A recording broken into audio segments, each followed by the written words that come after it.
Hello বন্ধুরা, good morning সবাইকে। আজকে হচ্ছে হোলির দিন। সকাল সকাল আপনাদের সাথে আমার ব্লগ শেয়ার করতে চলে এলাম। কেমন আছেন সবাই? আশা করি সবাই ভালো আছেন। আর এই দেখুন, বান্ধবীর মেয়ে এসছে বলেছিলাম, ওই যে দুজনে মিলে দেখুন কীরকম ঝগড়া করছে। সারাক্ষণ এরকম ঝগড়া করতে লেগেই থাকে। আবার না আসলে তখন বলে, মা বুনু আসবে না, মা বুনু আসবে না, ওরকম করে। দুজনে এই দেখুন ছাড়াছাড়ি করছে ব্যাগটা নিয়ে। আর ছেলেটা আমার বড়, তাও যেরকম করছে দেখুন, ওর থেকে ছাড়িয়ে নেবে। আর ও কিন্তু ছাড়ছে না, ও ঠিক একদম লেগেই আছে যতক্ষণ না নেবে। তারপর আমি ছেলেকে বললাম, বাবা দিয়ে দাও, ও তো ছোট। তখন বলছে ঠিক আছে মা, দেবো না করছিল, বাট পরে দিয়েই দিল আর কি। আর এও জোরে ছাড়েনি। দেখুন কীরকম, আমরা তো ভিডিও করতে লেগে গেছি ওদের দুজনকার ঝগড়াতে। এই খেলনা, ওই দেখুন আবার খেলনাগুলো টানাটানি করছে। তা যাই হোক, ওরা যাই খুশি করুক। আর আমি এদিকে রান্নাঘরে চলে এলাম আর রান্না করার জন্য। আর দুপুর সকালবেলায় জলখাবার খাবো। ওইদিকে শম্পা তরকারি কাটতে বসে গেছে আর বলছে দে না, আমি কেটে দিচ্ছি। আমি বললাম তুই তো এই দুদিন এসছিস, বস। ও বলছে না না, বসে বসে কী করবো, দে কাটি। কাজ করার মানুষ হলে যা হয় আর কি। তো যাই হোক, আমি এই যে শসা এদিকে নিয়ে চলে এসেছি। মুড়ি খাবার জলখাবার করব। রমা কলাই সেদ্ধ করতে দিয়েছি কুকারে। আজকে রমা কলাই সেদ্ধ দিয়ে মুড়ি খাবে। আর এদিকে ছেলের খাবার করার জন্য বসে গেছি। ডিম দিয়ে আটা দিয়ে পরোটা খাবে ও বলল। তো ওর খাবারটাই আগে বানিয়ে দেওয়া যাক, সেই জন্য ভাবলাম আগে বানিয়ে ওকে দিয়ে দিই, ও খেয়ে নেক। আর পুচকিকে বললাম, রায়া বলছে আমি খাবো না এসব, ও আবার এগুলো খায় না, ও দুধ কর্নফ্লেক্স খাবে, ওর জন্য ওর মা বানিয়ে দেবে। আর ওকে আমি রিশুকে এগুলো দিয়ে দিলাম। আর এদিকে সব সবজি কাটাবাটা হয়ে গেছে। আর এদিকে রমা কলাইটাও সেদ্ধ করে নিলাম মূলো আর শিম দিয়ে। খুব টেস্টি লাগে এরকম খেতে। আজ এটা দিয়েই মুড়ি খাবে সবাই। আর এইটা বানানো হয়েই গেল, একদম সাতুলে নিলাম তারপরে আর কি, সেদ্ধ করে একটু জিরে একটু লঙ্কা ফোড়ন দিয়ে, একটা স্মেল হয় আলাদা সুন্দর। আর এদিকে বেগুন দিয়ে হচ্ছে একটু নিমকুচি করব। আর ভেন্ডি একটু ভাজা করব, কেটে নিয়েছি সব ভেন্ডি ভাজা। শম্পা কেটেছে, আমি কাটিনি। আর নিমগুলো দিয়ে বেগুন করব, নিম বেগুন করব ভাজা। ওরা খেতেও খুব ভালোবাসে, আর আমার হাজব্যান্ড তো খেতে ভালোই বাসে। আর এদিকে সব মিশিয়ে সর্ষে পোস্ত দিয়ে শুক্তোর মতন বানিয়ে নেব। আর দেখা যাক তারপরে কি করি। আর আজ যেহেতু হোলির দিন, ছেলে সকাল থেকে শুরু হয়ে গেছে, মা খেলবো খেলবো করবো করে। আমি বললাম ঠিক আছে, এখন বেরোস না, এখন ঘরেই কর। তো ছোটো ছোটো বেলুনগুলো নিয়ে পিচকারি দিয়ে বেলুনে জল ভরছে আপাতত।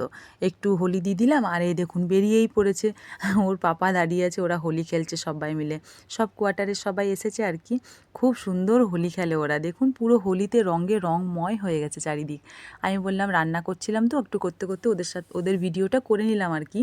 একটু সময় পাইনি, সকাল থেকে রান্নাবান্না করে নিই, তারপরে আমরাও একটু খেলবো। আপনাদের সাথে পুরো ভিডিওটা শেয়ার করব।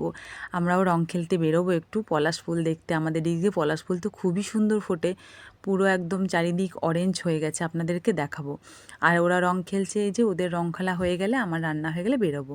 এই যে বলতে বলতে আমরাও বেরিয়ে গেছি। এই যে শম্পা আবিরদাকে রং মাখিয়ে দিচ্ছে, আর ওর মেয়ে। ওদের রং মাখানো হয়েই গেল। ও বলছে একটু রং মেখে নিই, তারপরে ঘুরতে যাবো। আমি বললাম ঠিক আছে তাই কর। আমাকে বলছে তুইও একটু রং মাখা। আমি বললাম ঠিক আছে। এই যে আমি ছেলেকে মাখিয়ে দিচ্ছি, আর আমরা রেডি হয়ে গেছি। আমাদেরকে কেমন লাগছে কমেন্ট করে জানাবেন। আর এই যে আমি আমার হাজব্যান্ডকে রং মাখিয়ে দিচ্ছি। ও অলরেডি আগে মেখেই নিয়েছে, ওকে সবাই মিলে মাখিয়েই দিয়েছে, আমি এখনও মাখিনি। তো আমি ওদেরকে দিয়ে দিলাম। তার আগে পুজো করে ঠাকুরকে দিয়ে দিয়েছি।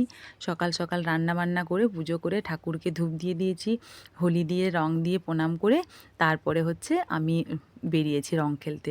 আর আমি এই যে রং দিয়ে দিল আমাকে, এরপরে আমরা বেরোবো চলুন। তার আগে শম্পাকেও আমি একটু রং মাখাবো ভাবছিলাম।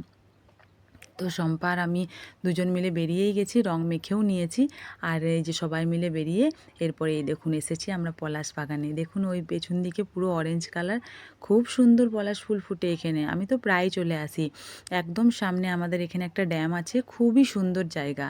দেখছেন এই দেখুন পুরো অরেঞ্জ চারিদিকটা, খুব সুন্দর লাগছে না? খুবই সুন্দর লাগছে এখানে, পুরো একদম পুরো ভিড় থাকে এই সময়টা, খুব সুন্দর। সেই জন্য আমরা একটু বেরিয়ে চলে যাব ঘর এবারে, তারপরে খাওয়া দাওয়া করে নেব। আর এই যে ওর মেয়েকে পলাশ ফুল লাগিয়ে দিচ্ছে। তো বাড়ি এসে গেছি, ছেলের খুব খিদে পেয়ে গেছে, ওকে স্নান টান করিয়ে নিয়েছি। আমি তো আগেই স্নান করে নিয়েছি, তাই খাইয়ে দিই, তারপরে বাকি কাজ করব। আপনাদের সবাইকে বাই বাই, টাটা। আমার ছোট্ট ব্লগটা কেমন লাগলো কমেন্ট করে অবশ্যই জানাবেন। ছেলেকে খাইয়ে দিই, তারপরে আমরা খাওয়া দাওয়া করব, তারপরে আমি ড্রেস চেঞ্জ করব। তো এখনকার মতন সবাইকে বাই বাই। সবাই ভালো থাকবেন, সুস্থ থাকবেন। আর আমি আবার নতুন ব্লগ নিয়ে পরে দেখা হবে আপনাদের সাথে। Bye bye, tata. আর ছেলেকে খাওয়াতে বসেছি যখন, ওর এত খিদে পেয়েছে যে আমি সাইডে ছাড়ানোর সময় পাইনি। বলছে মা অনেক খিদা পেয়ে গেছে, ঘুরে এসে হোলি খেলে স্নান করে। আর আমিও মুখটা ধুতেও পাইনি এখনও, এরপরে ধুয়ে নেব। বাই বাই, টাটা সবাইকে।